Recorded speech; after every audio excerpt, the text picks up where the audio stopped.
ایک دفعہ ترجمے کے ساتھ دہراتے ہیں. وہبا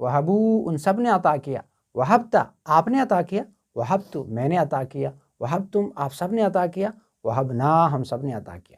یہبو وہ عطا کرتا ہے, یہبون وہ سب عطا کرتے ہیں, تہبو آپ عطا کرتے ہیں, اہبو میں عطا کرتا ہوں, تہبون آپ سب عطا کرتے ہیں, نہبو ہم عطا کرتے ہیں, اور تہبو وہ ایک عورت عطا کرتی ہیں.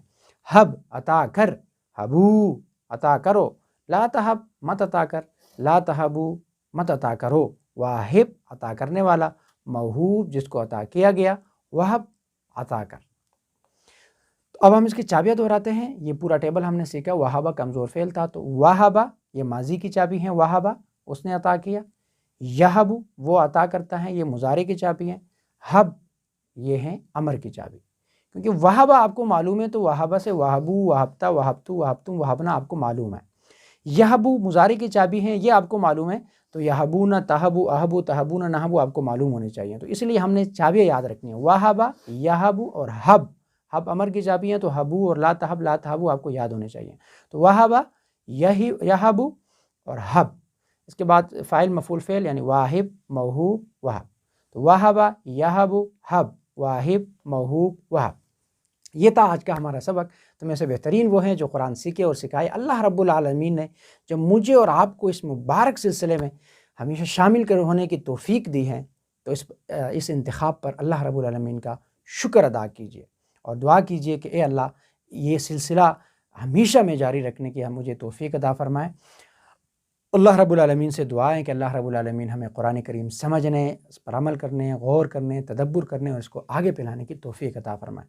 سبحان اللہ و بحمدہ, سبحانک اللہم و بحمدک, نشہد ان لا الہ الا انت, نستغفرک و نتوب الیک. السلام علیکم ورحمۃ اللہ وبرکاتہ.